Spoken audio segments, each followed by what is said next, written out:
জোর গলায় লেকচার দিলেন এক ভদ্রলোক। মা বাবাদের দেখাশোনা করা উচিত প্রত্যেকের নিজের কাছে রেখে। মা বাবা ছাড়া মানুষের কোনো অস্তিত্ব আছে? কোন আক্কেলে তাদের নিজের কাজ ছাড়া কেউ করে? এরা কি মানুষ? এমন অমানুষদের ধিক্কার। খুব ইমপ্রেসড হয়ে জানতে চাইলাম, আপনি আপনার মা বাবাদের দেখাশোনা করছেন, খুব ভালো, গুড জব। তা আপনার স্ত্রীর মা বাবাদের আপনার স্ত্রী একইভাবে দেখাশোনা করছেন তো? ওনারা আপনাদের বাড়িতেই থাকেন তো? উত্তরে বললেন, এসব ব্যক্তিগত বিষয় উনি প্রকাশ্যে বলতে বাধ্য নন। অর্থাৎ উনি উত্তর দেবেন না। অপ্রিয় প্রশ্ন, তাই নিরুত্তর। অন্য কিছু হলে অল্প কথায় বলেই দিতেন। অর্থাৎ মা বাবা শুধু তার মা বাবাকেই বলে।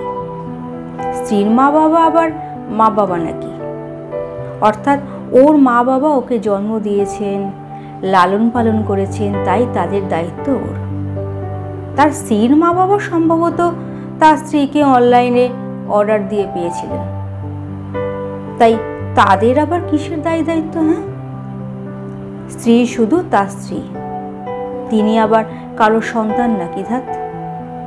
বৃদ্ধাবাসে বাস করা কারো মা বাবার মেয়েদের নিন্দমন্দ করে কোনো নচিবাবু গান লিখেছেন শুনেছেন?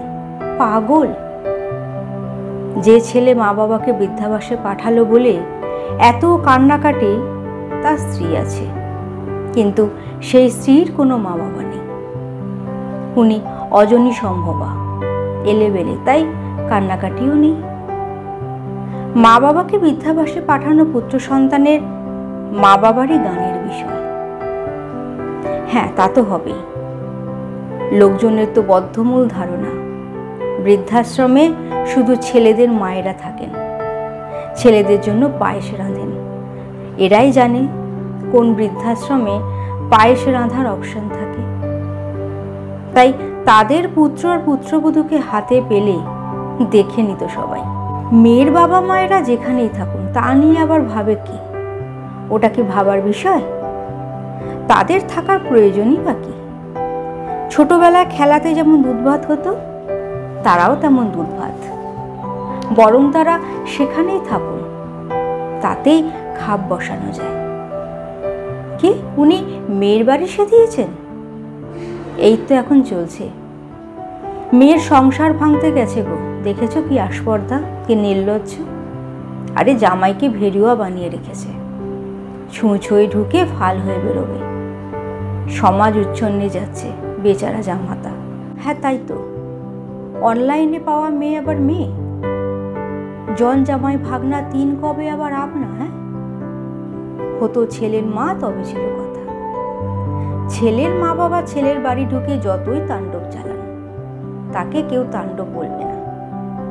তেনাদের হক আছে বস, কষ্ট করে ছেলেকে মানুষ করেছেন, ওই ওদের মতো অনলাইনে থোড়াই পেয়েছেন। মেয়েদের আবার মা বাবা। বৃদ্ধাবাস খুব খারাপ জায়গা, কিন্তু তারা বৃদ্ধাবাসে যেতে পারেন, নো ইস্যু। কত কিউট হয় লোকজন। পোস্টটা বৃদ্ধাশ্রম বিষয়ক নয়, কিছু মানুষের দ্বিচারিতা বিষয়ক, যারা নিজের মা বাবাকে মা বাবা আর স্ত্রীর মা বাবাকে আপদ মনে করে। এ লেখা তাদের জন্য। এখনো এ লেখা লিখতে হচ্ছে, তা আসলে লজ্জাজনক। তবে ব্যতিক্রম অবশ্যই আছে। অনেকেই এসবের বাইরে, অনেকেই তাদের নিজের মেয়ের বাড়িতে যত্নেই থাকেন। ব্যতিক্রম সব কিছুতেই থাকে, তার সংখ্যা বেশি হলে আর তা ব্যতিক্রম নয়, কিন্তু তার আগে অবধি